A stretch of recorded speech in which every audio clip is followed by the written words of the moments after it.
Assalamualaikum warahmatullahi wabarakatuh. Kami dari kelompok 2. Dengan saya, Bunga Prisnanita dengan NIM 2410314099. Dan saya, Almaratu Soleha dengan NIM 2410314096. Dan dua partner kita yaitu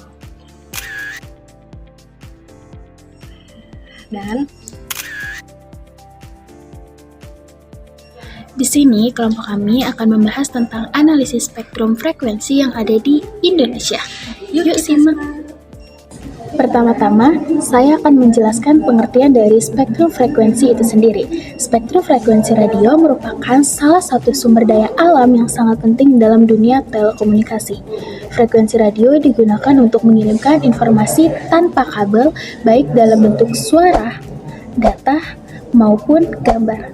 Karena sifatnya yang terbatas dan tidak dapat diperbaharui, pengelolaan spektrum harus dilakukan secara efisien dan adil agar semua kebutuhan komunikasi dapat terpenuhi. Spektrum frekuensi radio merupakan sumber daya alam terbatas yang digunakan dalam berbagai layanan komunikasi. Di Indonesia, pengelolaan spektrum dilakukan oleh Kementerian Komunikasi dan Informatika atau yang biasa kita sebut dengan Kominfo, berdasarkan rekomendasi International Telecommunication Union. Analisis kami bertujuan menjelaskan pembagian spektrum, penggunaannya, tantangan, dan peluang pengembangannya di Indonesia. Kami membagi menjadi 4 spektrum di Indonesia, atau pembagian spektrum di Indonesia. Yang pertama, 30-300 MHz atau Very High Frequency, cangkupannya yang luas, tapi relatif jauh, tapi juga terbatas oleh halangan seperti gunung ataupun gedung. Yang kedua, 300 MHz sampai 3 GHz dalam rentang Ultra High Frequency. Gelombang ini mudah diserap oleh penghalang, tembok, pohon, cocok untuk jarak pendek hingga menengah. Yang ketiga, 3-30 GHz atau dalam rentang Super High Frequency. Sinyalnya hanya dapat menjangkau area pandang langsung atau line of sight. Yang terakhir yaitu lebih dari 24 GHz dalam rentang millimeter wave. Kenapa disebut millimeter wave? Karena panjang gelombangnya hanya dalam satuan milimeter. Sinyal ini sangat cepat tetapi mudah terhalang. Oke. Kalau kita lihat di sini ada beberapa permasalahan dari spektrum yang ada di Indonesia ini. Yang pertama itu adalah keterbatasan sumber daya dan lonjakan kebutuhan.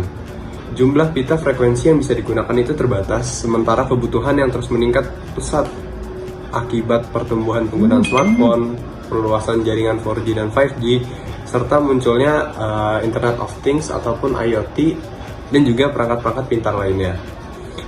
Dan tidak semua pita frekuensi bisa digunakan bebas karena sebagian besar sudah dipakai untuk siaran analog, militer, ataupun komunikasi yang digunakan oleh pemerintah. Lalu yang kedua, ada proses migrasi teknologi yang lambat. Peralihan dari teknologi lama ke baru, misalnya dari TV analog ke digital ataupun dari 4G ke 5G, itu memerlukan refarming ataupun pengaturan ulang alokasi frekuensi. Tapi di Indonesia memerlukan waktu yang cukup lama. Kenapa? Karena masih banyak stasiun TV analog yang beroperasi, proses hukum dan administratif yang rumit, serta resistensi dari sebagian pelaku industri. Lalu yang ketiga, ada gangguan frekuensi ataupun interferensi, karena masih banyaknya perangkat pemancar yang digunakan tanpa izin resmi ataupun di luar batas teknis yang diizinkan. Hal ini menyebabkan gangguan terhadap sinyal resmi seperti jaringan seluler ataupun TV digital. Oleh karena itu, dari pemerintah kita perlu adanya pengawasan lapangan dan juga penegakan hukum yang lebih maksimal. Tentang peluang pengembangan spektrum itu sendiri, yang dimana peluang pengembangan spektrum itu bisa memanfaatkan atau meliputi dari pemanfaatan beberapa aspek.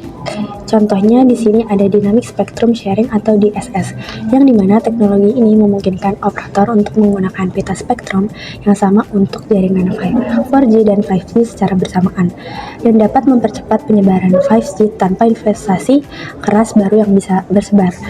Yang kedua, bisa juga menggunakan radio kognitif, yang dimana melibatkan rekayasa spektrum yang tidak hanya mendeteksi frekuensi kosong, tetapi juga mengintegrasi strategi akses yang meningkatkan kinerja komunikasi, efisiensi waktu, dan akurasi transmisi data, sehingga dapat mengurangi kelangkaan spektrumnya itu sendiri.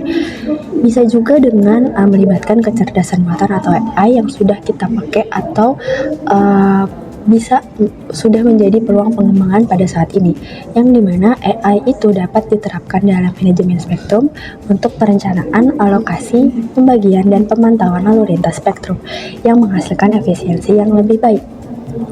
Oke, jadi tadi betul banget yang dibahas oleh Alma, jadi tentang pembagian spektrum di Indonesia, yaitu tentang 4 pita frekuensi. Yang pertama itu ada very high frekuensi atau yang disingkat dengan VHF. Nah, contoh dari VHF itu sendiri yaitu komunikasi antar suatu kapal, jadi komunikasi maritim. Nah, contohnya itu kayak komunikasi antar satu kapal dengan kapal lainnya, atau misal juga komunikasi antar satu kapal dengan sebuah pelabuhan atau pantai gitu. Sinyal ini dijadiin sebuah navigasi untuk kapal tersebut atau untuk mengirim sinyal keselamatan tentang pelayaran si kapal tersebut.